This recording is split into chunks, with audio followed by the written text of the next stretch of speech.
artist would not fear the censor, where the scientist would not be bound by petty morality, where the great would not be constrained by the small. And with the sweat of your brow, Rapture can become your city as well.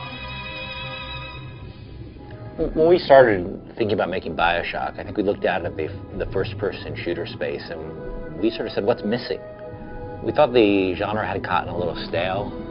A lot of scripted sequences, a lot of corridor shooters, and a lot of things that sort of limited the player's tool set, what the player could do, and every player's experience was the same. And we wanted to give the player the choice about opening up all these different kinds of character choices for a player, and then also making the world more expressive. You're fighting these crazy-looking people that are coming at you with, like, you know, lips barely there, like stuff growing out the side of their head. Then you find out that there are these little sisters who are roaming the halls with these massive syringes that they're using to suck liquid out of dead bodies and then drinking it. And they're actually guarded by these huge walking tanks.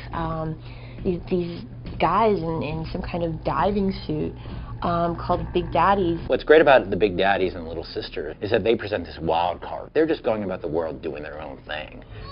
But they're also, the Big Daddy's the powerhouse of the world, and he's fiercely protective of the Little Sister. I think that one of the things that makes the Gather Protector AIs unique to Bioshock and unique in games in general is their specific relationship to one another in the game.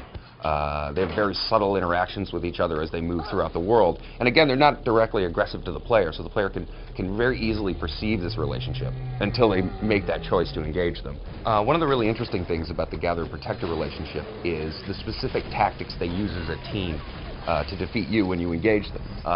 And this can be everything from the Protector actually physically grabbing the Gatherer and placing her behind him, or in some cases he can actually pick her up and put her on his suit and is able to run away. Imagine the Big Daddies sort of as like a roving boss battle in the world.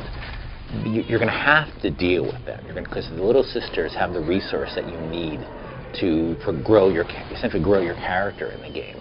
But they're protecting the Little Sisters. But these guys are so tough. It's not like you can just like a regular shooter go in and take them out. You really got to strategize about how you take them out.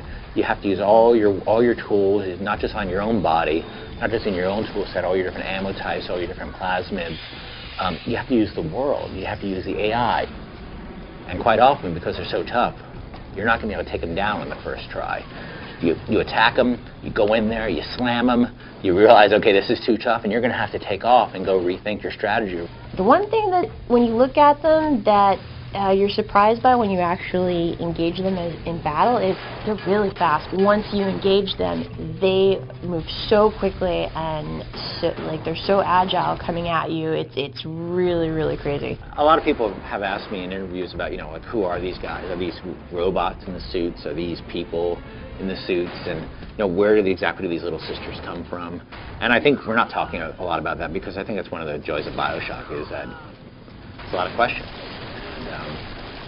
One of the fun parts of the game is that we don't start with a giant text scroll that, in a long time ago in a galaxy far, far away. Part of the fun of the game is figuring out the mystery.